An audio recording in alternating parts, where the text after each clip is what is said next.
Welcome once again to Lehto's Law. Here's Steve Lehto. We're going to take a deep dive into something right now regarding drones. And I've had several people contact me and ask me to do an update, a story about something happening in Michigan regarding drones. And the interesting thing is that there's a case that just got decided yesterday, and I've got a copy of the opinion in my hand signed by the judge. And this is important because drone law is one of those things that's evolving as we speak. I try not to talk about things that are unsettled without saying, by the way, this is very unsettled law. And several people told me that there's a case pending in Genesee County Circuit Court, Michigan, which is where Flint is located. You may have heard of Flint. And this case involves drone usage. And so while it was pending, I thought, well, I'm going to wait to see what happens because I'd rather talk about it after it happens and explain the outcome, because that's what affects us all. If I'd done an update earlier, I'd have to say, well, we have to wait and see what happens. So what happened is this: a case called Michigan Coalition of Drone Operators and Robert Harrison versus Genesee County Parks Commission, and some other individuals. And this is a case that was filed in Genesee County Circuit Court and in front of Judge Joseph Farah. And what happened was, this case got filed as a civil action, as a lawsuit, but in essence, the parties were looking for a court to make a ruling and enter injunctive relief, actually issue an injunction to stop somebody from doing something, and I'll explain to you what that is. The question is this: can a county, Genesee County, prohibit the use of drones in its parks consistently with state and federal statutes? To address this question, the court must examine the statutes in play, the parties' briefs, and the evidentiary hearing held to consider whether the county's ban on drone flying can coexist with state and federal legislation. So here's what's going on. There's a county in a big state, the state I live in, and the county had a rule against flying drones over their parks. On December 8th, 2018, Robert Harrison was in Crossroads Village, which is a Genesee County Park property that is managed by Genesee County Parks Commission.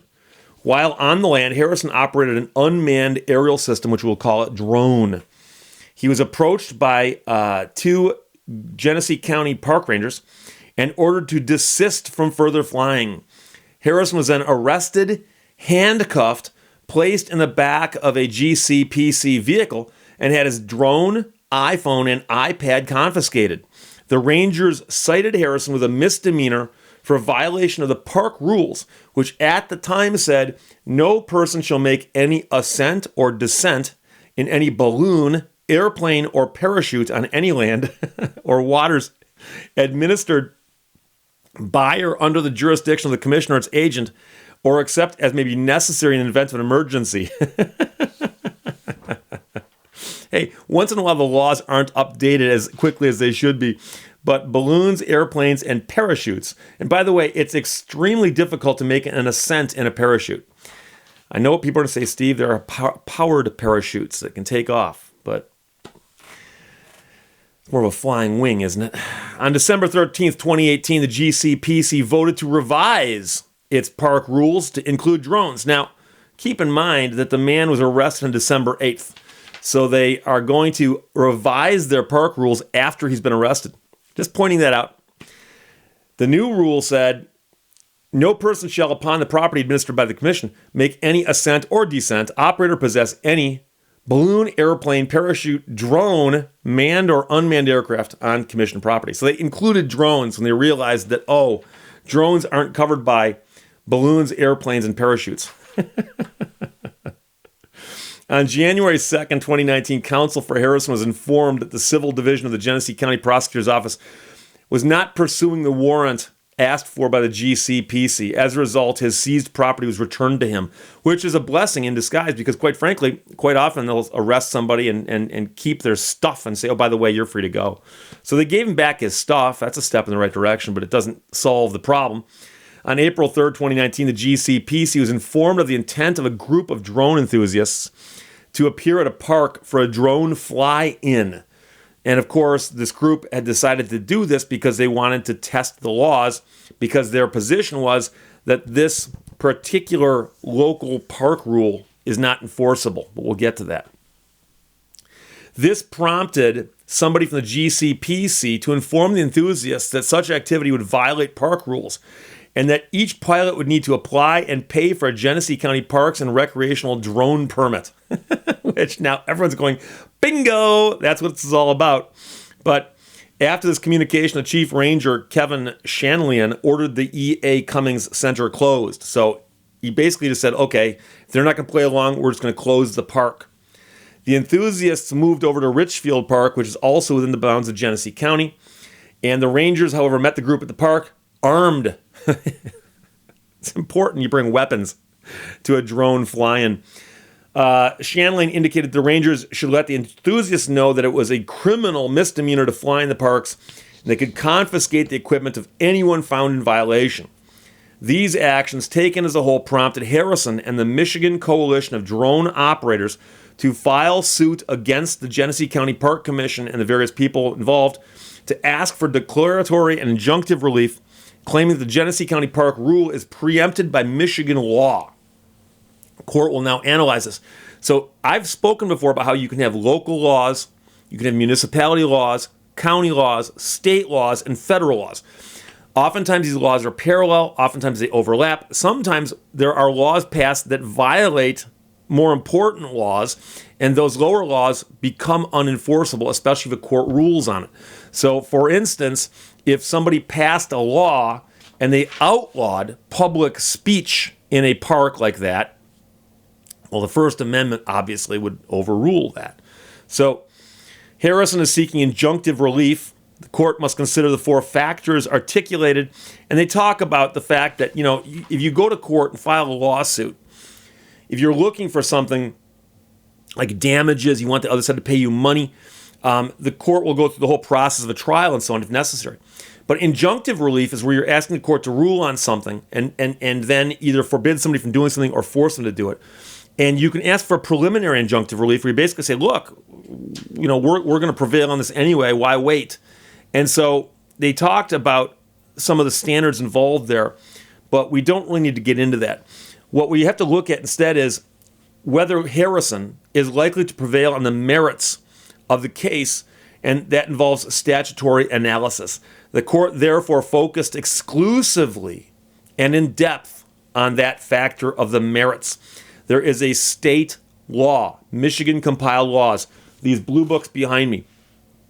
MCL 259-305 starts the analysis, which talks about, except as expressly authorized by statute, a political subdivision shall not enact or enforce an ordinance or resolution that regulates the ownership or operation of unmanned aircraft or otherwise engage in the regulation of the ownership or operation of unmanned aircraft. So this is something that the state is reserving for itself. And then later it says, subject to another subsection, a political subdivision that prohibits by ordinance, regulation, or resolution the operation of non-emergency motor vehicles and the political may enact and enforce an ordinance, regulation, or resolution that is necessary and proper to prohibit the knowing and intentional operation of an unmanned aircraft in a manner that interferes with the safe use of a horse in commercial activity, including horse-drawn carriages, wagons, or carts, and so on. And so it's got a bunch of other stuff in here, but obviously some of this is outdated, some of it's not. But there's a section that does matter. 3. This act does not prohibit a political subdivision from promulgating rules, regulations, and ordinances for use of unmanned aircraft systems by the political subdivision within the boundaries of the political subdivision. So in other words, if the county wants to set up rules for how its own employees run drones, they're allowed to do that. So the court writes, the analysis transcends this statute. The county points to MCL 46.362 and 46.364, which provides counties with the authority to promulgate rules and regulations for lands they own. And then it goes on and on. But one of the things the court highlights is it says rules shall not be contrary to or inconsistent with the laws of the state, and elsewhere they must be in a manner consistent with federal law for the operation of a model aircraft. With these statutes as a guide, the court now turns to the statutory interpretation questions. The responses to these questions frame whether Harrison can establish the elements necessary for the court to grant the injunctive relief he seeks. So, If state law prohibits a political subdivision from borrowing the operation of drones in a county park, then precisely what does the section allow a political subdivision to do pertaining to drones in their parks? And it goes on and on with all this very, very complicated discussion, which I'm not going to get into, but it hinges on the language that I highlighted earlier where I said the act does not prohibit a political subdivision from making rules regarding the use of unmanned aircraft systems by the political subdivision. So in other words, they are allowed to regulate how they use drones. They can't regulate how other people use drones. So the question, of course, is, was that really the intent of the statute? Probably, because they knew darn well that if they regulated the use of an airspace, the FAA might be upset by that. But the state of Michigan had also already said that they couldn't do that. So a couple other things they talk about here. The court acknowledges that there's no authoritative case law that discusses the regulation of drone operation. As such, the court employs the same reasoning as the court in a couple other cases regarding what the term operation means. Even so doing, the court has made a determination the county can only promulgate rules, regulations, and ordinance as it pertains to its own use of drones, which would extend the narrower operation that the county seeks to have the court adopt. Either way, the result is the same. The county cannot regulate the operation of drones unless the regulation is tailored to regulate its own employees or is precisely consistent with state and federal law.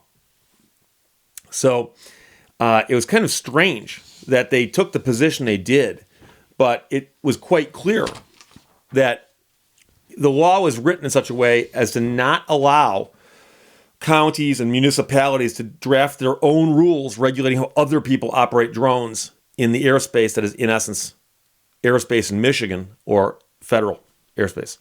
So the conclusion here is, for the reasons foregoing, this court prohibits the enforcement of any ban on possession, use, or operation of drones on Robert Harrison or other members of the public by the Genesee County Parks Commission and any of its agents, representatives, rangers, members, officers, directors, and employees that is inconsistent with the dictates of state and federal law. And by the way, they put a footnote here that says, while maybe not as ardently disputed, the county's requirement for payment of fees for drone flying and for application for permits can only stand if tolerated by state and federal expression on these issues. So the implication is that those are also struck down. So it's kind of weird, but, and again, I'm going to have to summarize quite a bit. If I read you the whole 11-page opinion, nobody'd be here now, except me talking to myself. But the state of Michigan has specifically said you can't restrict drone flights at the local levels, except if you want to regulate yourselves. Like if the county owns a drone, you can have rules for that. If the city owns a drone, they can have a rule for how their own guy runs their own drone. But this is going to be left to the states, at least in Michigan. It's going to be left to the state's own lawmakers. And other states probably have a similar concept. I will admit I've not checked into other states yet. This is the cutting edge of the law right now because drones are relatively new. Not so much in the fact that we've had drones for years, but drones have now gotten to be rather common and extremely affordable. So that 20 years ago, drone technology may have existed. 10 years ago, it existed, but it was not something that anybody could get. Nowadays, you can get a drone as a stocking stuffer at Christmas. So drones are common. And so whether or not they need to be regulated is another question. But the point simply is this, that the state of Michigan passed a law that says you can't regulate it at the lower level. We're going to take care of that. And when Genesee County passed a rule saying, hey, you want to fly a drone in our park, you got to pay for a permit and follow our rules. And first they tried to enforce the archaic law regarding hot air balloons and aeroplanes. And then they updated the law after the guy was arrested. Now, admittedly, they weren't trying to charge the guy with the later law because that's obviously wrong, but they did release the guy, but then they passed a new rule. So when the people went to do the fly-in as a test of that and they got in the brouhaha over it, It gave them good standing to file this lawsuit. So Judge Joseph Farah in the Circuit Court of the County of Genesee in Michigan, which is seated in Flint, ruled on this just yesterday. Wow. So this is brand new stuff here, my friends. And this is, like I said, the latest. Now, things can change. This is one of those fields that's going to evolve very quickly. The state might pass new rules.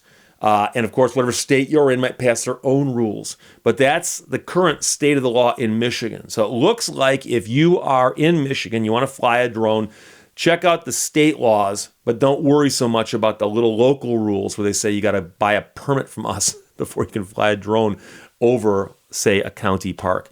There you go. Thanks for everybody who sent it to me. Several people did. Questions, comments, put them below. Let's talk to you later. Bye-bye.